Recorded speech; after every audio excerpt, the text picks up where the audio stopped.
Hello, I'm Andrea. And I'm Katie, and together we're ThriveNinety, dedicated to helping people with long COVID manage symptoms by sharing research and practical tools. And today we're talking about how long COVID and long COVID symptom management and long COVID recovery look and feel really different to recovery from other illnesses and injuries. I'm coming from like a professional athlete background, and I personally had to deal with recovery, but also saw a lot of other athletes having to deal with recovery. And the typical injury recovery involves a combination of rest to support the healing, and then also have progressive training and rehabilitation to regain the fitness. And that's what most people think about recovery from something. Long COVID is not just like another recovery. There are different aspects to it, and we want to dive a little more into the difference to those normal or typical injury recovery processes. So long COVID is very different because people experiencing long COVID faced, rather than a single injury that then needs to heal and then you can work on kind of strengthening and improving capability around that. Long COVID is actually an ongoing systemic challenge in your body's systems, like your nervous system, your immune system, et cetera. And so you need to attack that in a different way. So it's not just about rest and then working to get better.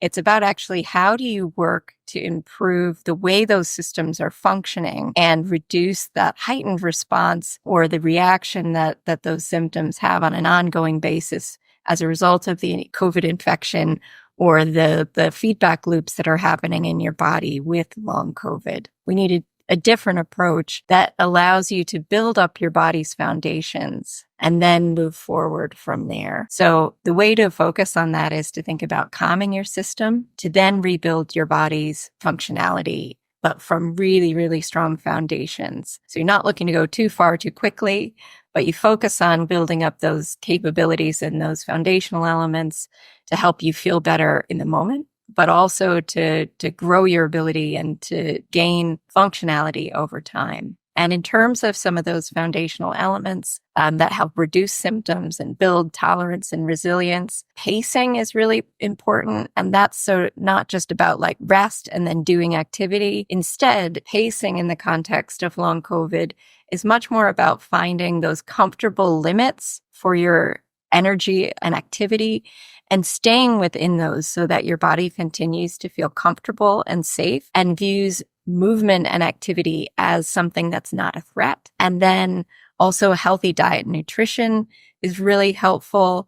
And, you can do yourself a lot of good by making sure you get the appropriate balance of nutrients, lots of fruits and vegetables that help fight inflammation. Also, we're looking to do activities that help to reduce the fight or flight response that can be kicked into overdrive because of long COVID. And you can do very simple, very gentle movements and activities that help calm and align the nervous system, that help support your immune system to function more effectively.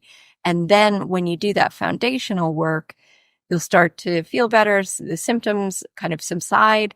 And then your body is both ready and able to take on more activity. You'll feel more energy, and you'll feel less impacted negatively by symptoms. And you're able to build up your tolerance and resilience to do more over a period of time. These activities and these suggestions are based in evidence. And we hope that some of this will provide a really great foundation to have better conversations with your clinical teams or to build on some of the activities that you're already doing. But again, with the appropriate advice. Katie just mentioned the evidence, and which tells us that we know some parts and we can say we know enough to help to reduce the long COVID symptoms. And sometimes we underestimate the power of simple actions, but simple actions can have a really big impact. We want to also use them to reduce symptoms and to let you build on a solid foundation by using little steps and not thinking that because they're just little, they don't have much impact.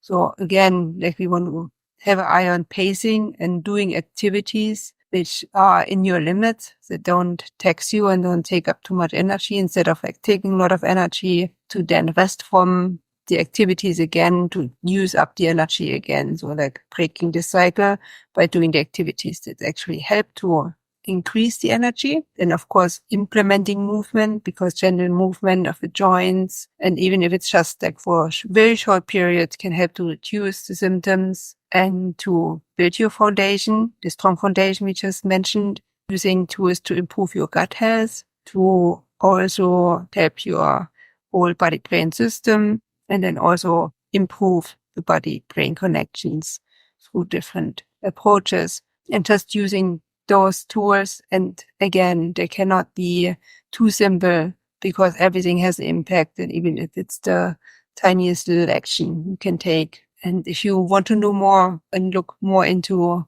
what we do, feel free to visit our website, ThriveNinety.com, and let us know what you think. And if you have questions and have comments, please feel free to reach out to us and also to comment under this video.